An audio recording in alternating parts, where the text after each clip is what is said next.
Cada vez hay más deporte, pero cada vez está más invisibilizado. ¿Quieres conocer a nuestra protagonista de hoy? Pues agradecer y comenzamos.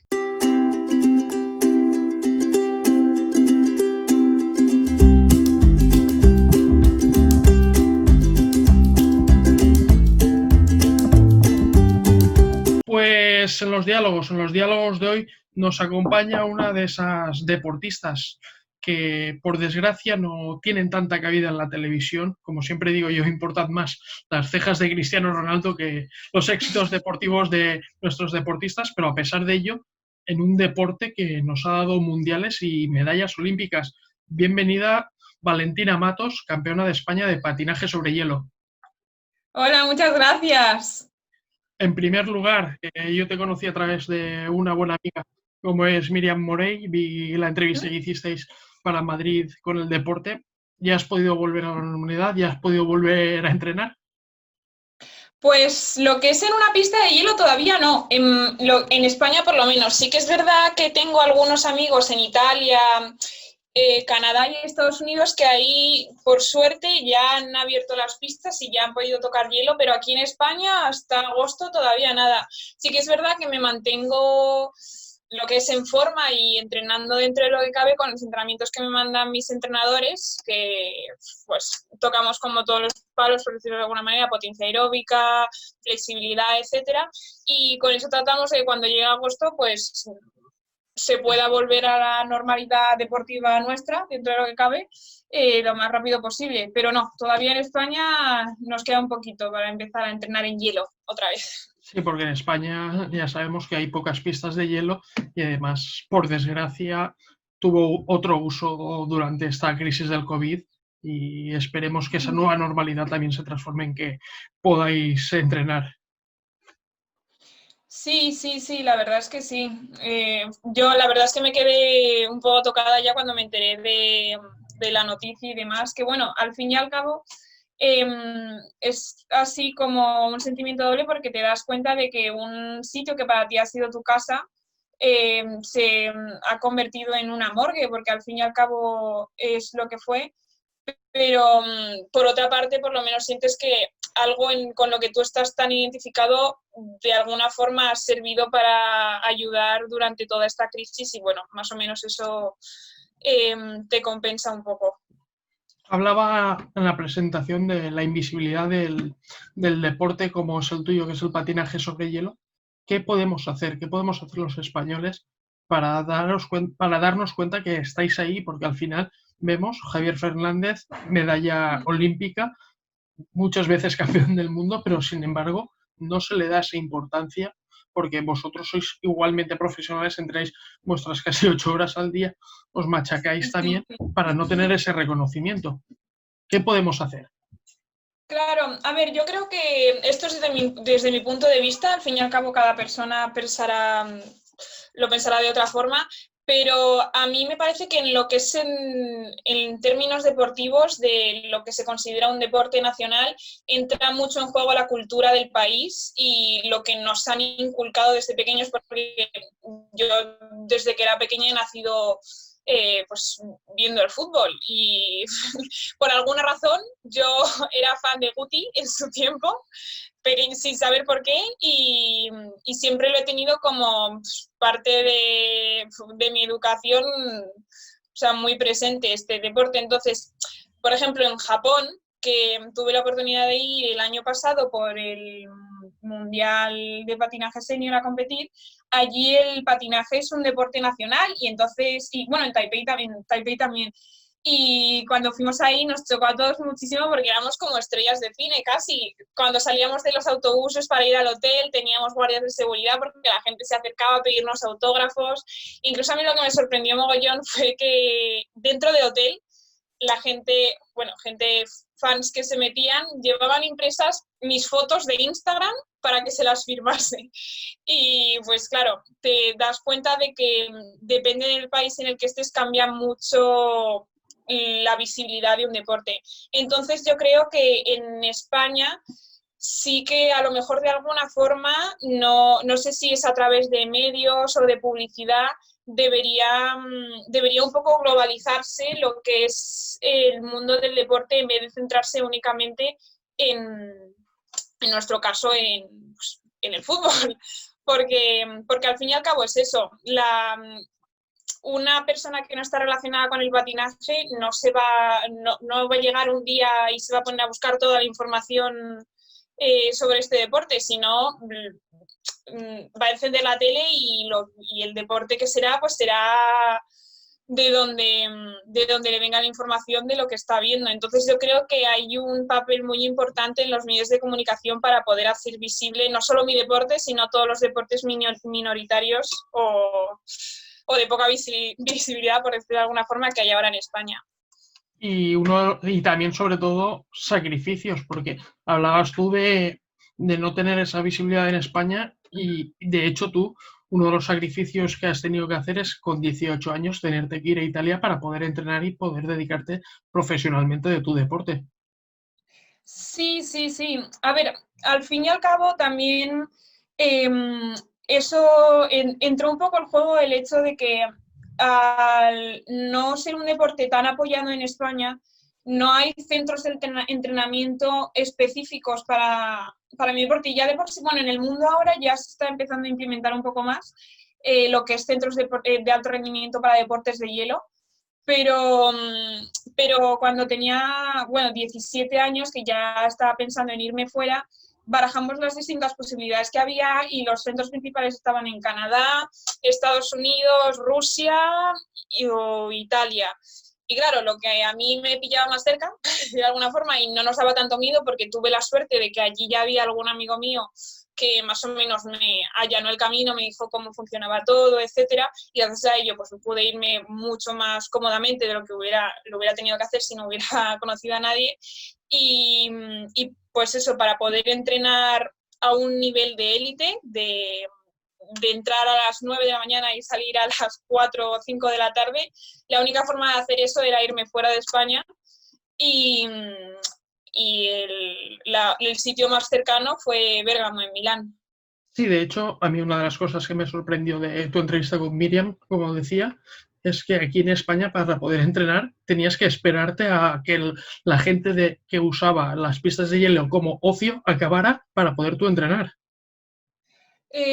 Claro, claro. Sí, a ver, al fin y al cabo es de lo que viven las pistas de hielo en España, porque sí que es verdad que ahora están obteniendo cierta financiación y gracias a eso vamos a poder entrenar en verano de la propia Federación de Deportes de Hielo bueno, de deportes de invierno en sí, para que puedan abrir las pistas, porque una pista es súper cara de mantener, necesitan pagar un montonazo de dinero en aire acondicionado, en el mantenimiento del hielo, en los compresores que enfrían el aire. Entonces, si solo tuviesen en cuenta el ingreso de los deportistas de alto rendimiento que entrenan allí, no les daría ni para empezar. Entonces necesitan todo lo que es el mantenimiento de la pista, llega a través de las sesiones públicas y de actividades recreativas que hace la pista por separado. Luego ya pues nosotros sí que es verdad que tenemos que pagar nuestra mensualidad para poder entrenar, pero eso es una muy pequeña parte de lo que necesita una pista de hielo para poder abrir y estar en pleno funcionamiento. Entonces, sí que es verdad que en España todavía no hay un centro como lo que es el CAR o el que está en Madrid, el Centro de Alto Rendimiento, donde hay muchos deportistas que antes, bueno, ya han empezado a entrenar ahí ahora, dentro de la nueva normalidad, que tienen como un centro pues financiado por el gobierno, etcétera. No tengo mucha idea de cómo funcionan ahí el tema económico, pero sí que es verdad que para deportes de hielo todavía no hay un centro en España que sea, bueno, que esté financiado por el gobierno y que sea específicamente para este tipo de deportes. Sí que es verdad que ahora con Javi, pues en principio hay un proyecto para abrir uno, lo estaban pensando hacer en Barcelona o en Madrid, todavía no se sabe nada, pero se supone que hay un proyecto, así que ya se verá. Pero claro, lo que es en este tipo de cosas en España por lo menos es complicado hacerlo sin tener ese soporte económico de las actividades de ocio de una pista. Por eso nosotros siempre tenemos que, bueno, depende de los horarios que hagan, porque sí que es verdad que la mayoría de las actividades de ocio son por la tarde, por tanto nosotros lo que tenemos es el tiempo de la mañana, mediodía para entrenar, y luego ya pues empiezan lo que es la escuela, las sesiones públicas, etcétera, pero nosotros en España sin eso no se podría funcionar todavía. Pero por suerte, todos los esfuerzos, todo el sacrificio tiene tu mérito. ¿Y qué tiene Andorra? ¿Qué tiene Andorra? Que cada vez que vas a Andorra al Open te llevas medalla.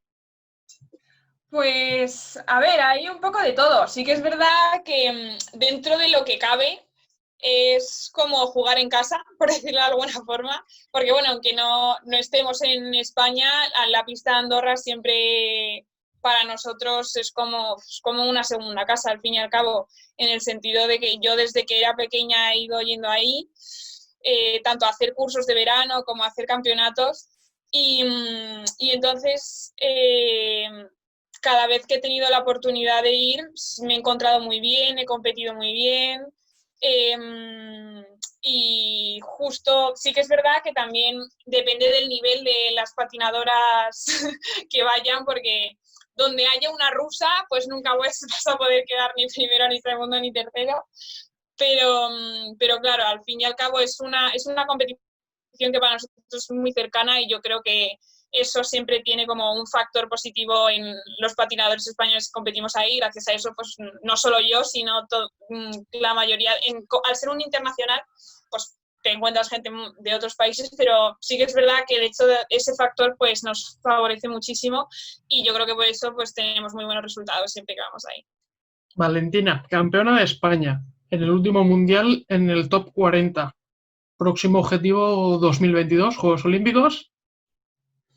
Sí, bueno, a ver, hay alguna competición también importante antes, que son, bueno, Europeo, Mundial, y el año que viene va a ser de nuevo. Sí, bueno, a ver, es que no se sabe todavía por el tema de la COVID, que nos trastoca a todos, de cada uno a su manera, pero sobre todo las competiciones, porque no se sabe muy bien cuándo van a ser, pero en principio también están los Juegos Olímpicos Universitarios, que son en Suiza, en enero, sí, a principios de 2021, que a mí me encantan. Solo he podido hacer los de 2010, si estamos en 2019, sí, en 2019, que fueron en Krasnoyarsk, en Rusia, y me encantó la experiencia.